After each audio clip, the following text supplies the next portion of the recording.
Hey everybody, you tired of blowouts? You know, you take your 18 gauge nail and you nail him in and blow it out. I'm gonna show you how to fix that coming up.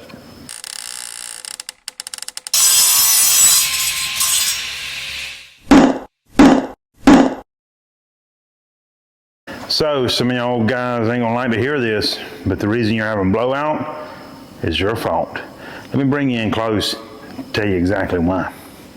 Okay, so first we're going to start with the anatomy of a brad. You got your head, you got your shaft, you got your point. All right, done with the anatomy of a brad. Or what's this say? Cool guy you should subscribe to? What? Anyways, so you see the point, right?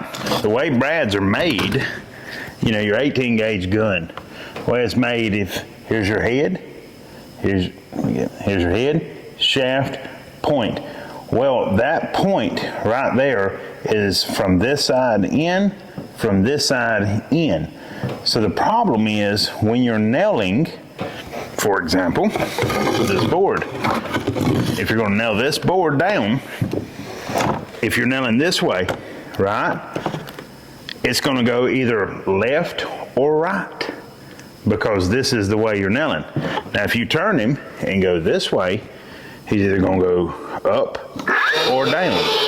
Easy, girl, easy. So the problem is, if you're nailing him like so, here he sits. Let me get you up here so we can look at him. If he sits like this and you're nailing him on like this, up and down, vertically, he's gonna go either left or right. So if he blows out to the right, well guess what? All you've got to do is turn your gun horizontally, and he's either going to go up or down, and that'll stop your blowout.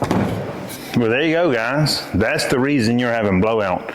So I hope this video helps. I hope on the next job, when you pull out your 18 gauge gun and go to nailing him off, you think about this and save yourself some heartache when you got to try to cut those brads off and putty the hole and so on and so forth. I guess if you enjoyed the video, maybe give me a like, a comment, subscribe, something along them lines. And as always, thanks for watching. And until next time, keep making dust.